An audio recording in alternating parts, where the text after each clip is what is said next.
श्रीगुरुभ्यो नमः। अथ श्रीरुद्राध्यायः। ॐ नमो भगवते रुद्राय। नमस्ते रुद्रमन्यव उतोत इषवे नमः।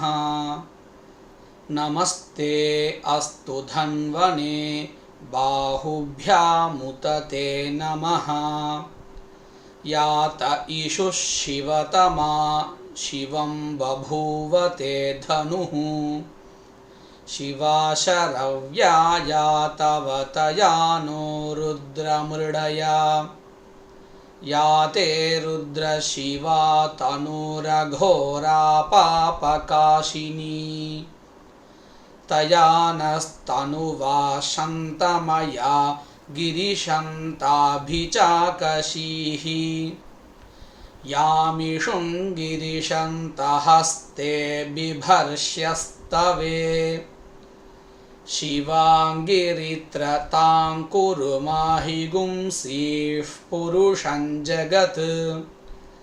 शिवेन वचसा त्वा गिरिशाच्छा वदामसि। यथा नः सर्वमिज्जगत यक्ष्मगुं सुमना असत्। अध्यवोचदधिवक्ता प्रथमो दैव्योऽभिषक्। अहीगिश्च सर्वाञ्जम्भयन् सर्वाश्च यातु धान्यः। असौ व्यस्ताम्रो अरुण उत बभ्रुः सुमङ्गलः। ये चेमागुं रुद्रा अभितो दिक्षु श्रिता सहस्रशो वैशागुं हेड ईमहे। असव्यो वसर्पति नीलग्रीवो विलोहितः। उतैनं गोपा अदृशन्नदृशन्नुदहार्यः। उतैनं विश्वा भूतानि सदृष्टो मृडयातिनः। नमो अस्तु नीलग्रीवाय सहस्राक्षाय मीढुषे। अथो ये अस्य सत्त्वानो हन्तेभ्यो करन्नमः। प्रमुञ्च धन्वनस्त्वमुभयो रार्त्नियोर्ज्यां। याश्च ते हस्त इषवः पराता भगवो वप। अवतत्य धनुस्त्वगुं सहस्राक्ष शतेषु धे। निशीर्य शल्यानां मुखा शिवो नः सुमना भव। विज्यन्धनुः कपर्दिनो विशल्यो बाणवागुम् उत। अनेशन्नस्येषव आभुरस्य निषङ्गथिः। या ते हेतिर्मीढुष्टम हस्ते बभूव ते धनुः। तयास्मान् विश्वतस्त्वमयक्ष्मया परिभुजा। नमस्ते अस्त्वायुधाय नातताय धृष्णवे। उभाभ्यामुत ते नमो बाहुभ्यां तव धन्वने। परिते धन्वनो हेतिरस्मान् वृणक्तु विश्वतः। अथो यैषुधिस्तवारे अस्मन्निधेहितम्। नमस्ते अस्तु भगवन् विश्वेश्वराय महादेवाय त्र्यम्बकाय त्रिपुरान्तकाय त्रिकालाग्निकालाय कालाग्निरुद्राय नीलकण्ठाय मृत्युञ्जयाय सर्वेश्वराय सदाशिवाय श्रीमन्महादेवाय नमः। नमो हिरण्यबाहवे सेनान्ये दिशाञ्च पतये नमो नमो वृक्षेभ्यो हरिकेशेभ्यः पशूनां पतये नमो नमः सस्पिञ्जराय त्विषीमते पथीनां पतये नमो नमो बभ्रुषाय विव्याधिनेन्नानां पतये नमो नमो हरिकेशायोपवीतिने पुष्टानां पतये नमो नमो भवस्य हेत्यै जगतां पतये नमो नमो रुद्राय तताविने क्षेत्राणां पतये नमो नमः सूताय हन्त्याय वनानां पतये नमो नमो रोहिताय स्थपतये वृक्षाणां पतये नमो नमो मन्त्रिणे वाणिजाय कक्षाणां पतये नमो नमो भुवन्तये वारिवस्कृतायौषधीनां पतये नमो नम उच्चैर्घोषायाक्रन्दयते पत्तीनां पतये नमो नमः कृत्स्नवीताय धावते सत्त्वनां पतये नमः नमः सहमानाय निव्याधिन आव्याधिनीनां पतये नमो नमः ककुभाय निषङ्गिणे स्तेनानां पतये नमो नमो निषङ्गिण इषुधिमते तस्कराणां पतये नमो नमो वञ्चते परिवञ्चते स्थायूनां पतये नमो नमो निचेदवे परिचरायारण्यानां पतये नमो नमः सृकाविभ्यो जिघागुंसद्भ्यो मुष्णतां पतये नमो नमो सीमद्भ्यो नक्तञ्चरद्भ्यः प्रकृन्तानां पतये नमो नमः उष्णीषिणे गिरिचराय कुलुञ्चानां पतये नमो नमः इषुमद्भ्यो धन्वाविभ्यश्च वो नमो नमः आतन्वानेभ्यः प्रतिदधानेभ्यश्च वो नमो नमः आयच्छद्भ्यो विसृजद्भ्यश्च वो नमो नमोऽस्यद्भ्यो विद्यद्भ्यश्च वो नमो नमः आसीनेभ्यः शयानेभ्यश्च वो नमो नमः स्वपद्भ्यो जाग्रद्भ्यश्च वो नमो नमस्तिष्ठद्भ्यो धावद्भ्यश्च वो नमो नमः सभापतिभ्यश्च वो नमो नमो अश्वेभ्योऽश्वपतिभ्यश्च वो नमः नम आव्याधिनीभ्यो विविध्यन्तीभ्यश्च वो नमो नमः उगणाभ्यस्त्रिगुंहतीभ्यश्च वो नमो नमो गृत्सेभ्यो गृत्सपतिभ्यश्च वो नमो नमो व्रातेभ्यो व्रातपतिभ्यश्च वो नमो नमो गणेभ्यो गणपतिभ्यश्च वो नमो नमो विरूपेभ्यो विश्वरूपेभ्यश्च वो नमो नमो महद्भ्यः क्षुल्लकेभ्यश्च वो नमो नमो रथिभ्यो रथेभ्यश्च वो नमो नमो रथेभ्यो रथपतिभ्यश्च वो नमो नमः सेनाभ्यः सेनानिभ्यश्च वो नमो नमः क्षत्रुभ्यः सङ्ग्रहीतृभ्यश्च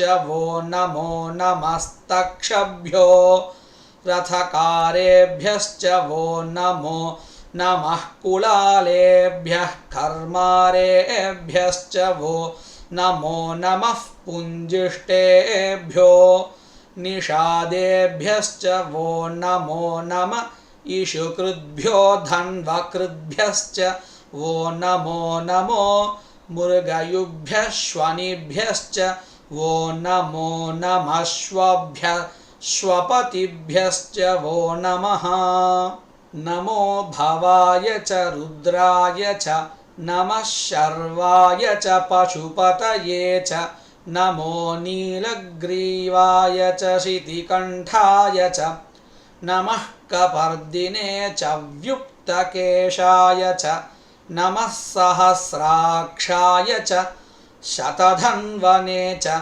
नमो गिरिशाय च शिपिविष्टाय च नमो मीढुष्टमाय चेषुमते च नमो ह्रस्वाय च वामनाय च नमो बृहते च वर्षीयसे च नमो वृद्धाय च संवृध्वने च नमो अग्र्याय च प्रथमाय च नम आशवे चाजिराय च नमः शीघ्रियाय च शीभ्याय च नम ऊर्ण्याय चावस्वन्याय च नमः स्रोतस्याय च द्वीप्याय च नमो ज्येष्ठाय च कनिष्ठाय च नमः पूर्वजाय चापरजाय च नमो मध्यमाय चाबगल्भाय च नमो जघन्याय च बुद्धियाय च नमः सोऽभ्याय च प्रतिसर्याय च नमो याम्याय च क्षेम्याय च नम उर्वर्याय च खल्याय च नमः श्लोक्याय चावसान्याय च नमो वन्याय च कक्ष्याय च नमः श्रवाय च प्रतिश्रवाय च नम आशुषेणाय चाशुरथाय च नमः शूराय चावभिन्दते च नमो वर्मिणे च वरूथिने च नमो बिल्बिने च कवचिने च नमः श्रुताय च श्रुतसेनाय च नमो दुन्दुभ्याय च हनन्याय च नमो धृष्णवे च प्रमृषाय च नमो दूताय च प्रहिताय च नमो निषङ्गिणे चेषुधिमते च नमस्तीक्ष्णेषवे चायुधिने च नमः स्वायुधाय च सुधन्वने च नमः श्रुत्याय च पथ्याय च नमः काट्याय च नीप्याय च नमः सूद्याय च सरस्याय च नमो नाद्याय च वैशन्ताय च नमः कूप्याय च वट्याय च नमो वर्ष्याय च वर्ष्याय च नमो मेघ्याय च विद्युत्याय च नम ईध्र्याय च तप्याय च नमो वात्याय च रेष्मियाय च नमो वास्तव्याय च वास्तुपाय च नमः सोमाय च रुद्राय च नमस्ताम्राय चारुणाय च नमः शङ्गाय च पशुपतये च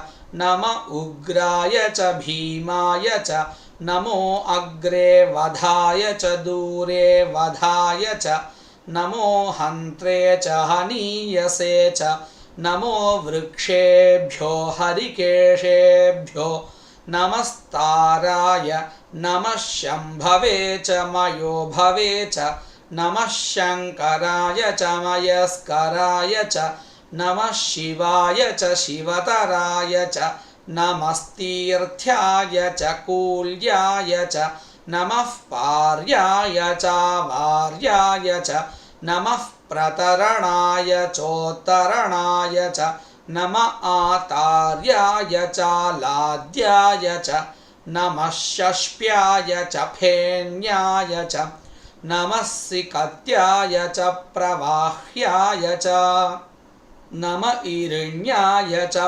प्रपथ्याय च नमः किगुंशिलाय च क्षयणाय च नमः कपर्दिने च पुलस्तये च नमो गोष्ठ्याय च गृह्याय च नमस्तल्प्याय च गेह्याय च नमः काट्याय च गह्वरेष्ठाय च नमो हृदयाय च निवेश्प्याय च नमः पागुंसव्याय च रजस्याय च नमः शुष्क्याय च हरित्याय च नमो लोप्याय चोलप्याय च नम ऊर्ण्याय च सूर्ण्याय च नमः पर्ण्याय च पर्णसद्याय च नमोपगुरमाणाय चाभिघ्नते च नम आखिदते च प्रखिदते च नमो वः किरिकेभ्यो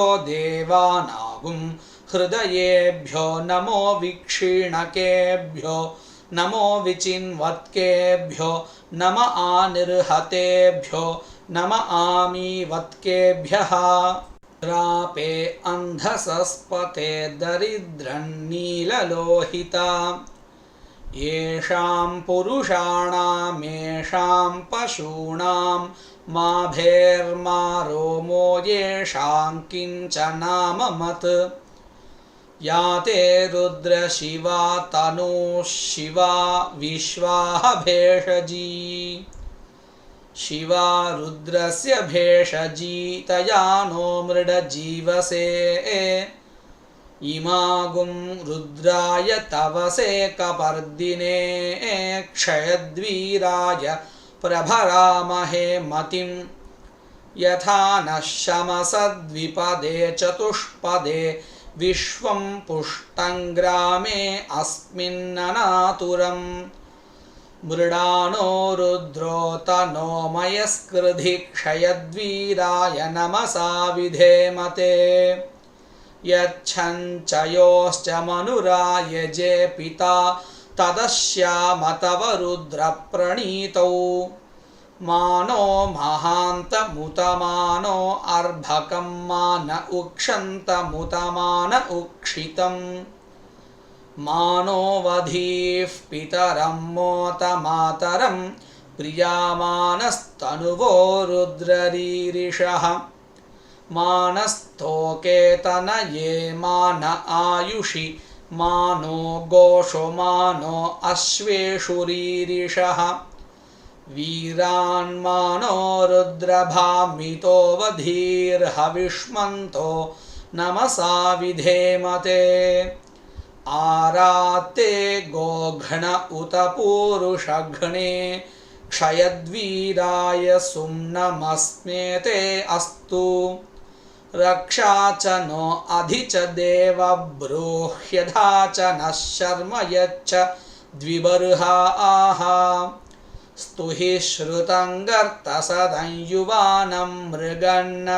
भीममुपहत्नुमुग्रम् मृडाजरित्रे रुद्रस्तवानो अन्यन्ते अस्मन्निवपन्तु सेनाः परिणो रुद्रस्य हेतुर्वृणक्तु परित्वेषस्य दुर्मतिरघायोः अवस्थिरा मघवद्भ्यस्तनुष्व मीढ्वस्तोकायतनयाय मृडय मीढुष्टमशिवतम शिवो नः सुमना भव परमे वृक्ष आयुधान्निधाय कृत्तिं वसान आचरपिनाकं बिभ्रदागहि विकिरीदविलोहित नमस्ते अस्तु भगवः यास्ते सहस्रगुं हेतयोऽन्यमस्मन्निवपन्तु ताः सहस्राणि सहस्रधा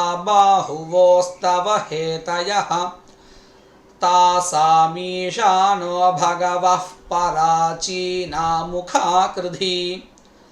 सहस्राणि सहस्रशो ये रुद्रा अधिभूम्यां तेषागुं सहस्रयो जने वधन्वान्नितन्मसि अस्मिन्महत्यर्णवेऽन्तरिक्षे भवा अधि नीलग्रीवाश्चितिकण्ठाः शर्वा अधः क्षमाचराः नीलग्रीवाश्चितिकण्ठादिवगुं रुद्रा उपश्रिताः ये वृक्षेषु सस्पिञ्जरा नीलग्रीवा विलोहिताः ये भूतानामधिपतयो विशिखासः कपर्दिनः ये अन्येषु विविध्यन्ति पात्रेषु पिबतो जनान् ये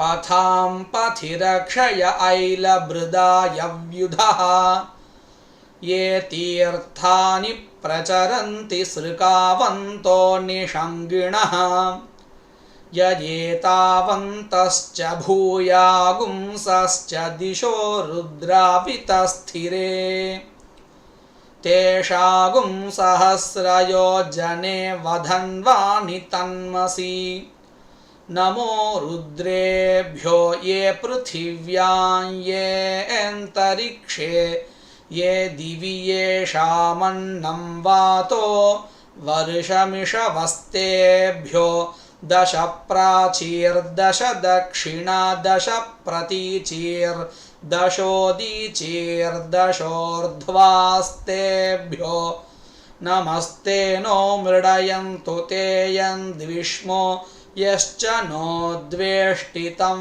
वोजम्भे दधामि त्र्यम्बकं यजामहे सुगन्धिं पुष्टिवर्धनम् उर्वारुकमिव बन्धनान् मृत्योर्मुक्षीयमामृतात् यो रुद्रो अग्नो यो अप्सुयवोषधीषु यो रुद्रो विश्वा भुवना विवेश तस्मै रुद्राय नमो अस्तु ये ते सहस्रमयुतं पाशा मृत्यो मर्त्याय हन्तवे तान् यज्ञस्य मायया सर्वा नवयजामहे मृत्यवे स्वाहा मृत्यवे स्वाहा ॐ नमो भगवते रुद्राय विष्णवे मृत्युर्मे पाहि प्राणानां ग्रन्थिरसि रुद्रो मा विशान्तकः तेनान्नेनाप्यायस्व नमो रुद्राय विष्णवे मृत्युर्मे पाहि ॐ शान्तिः शान्तिः शान्तिः।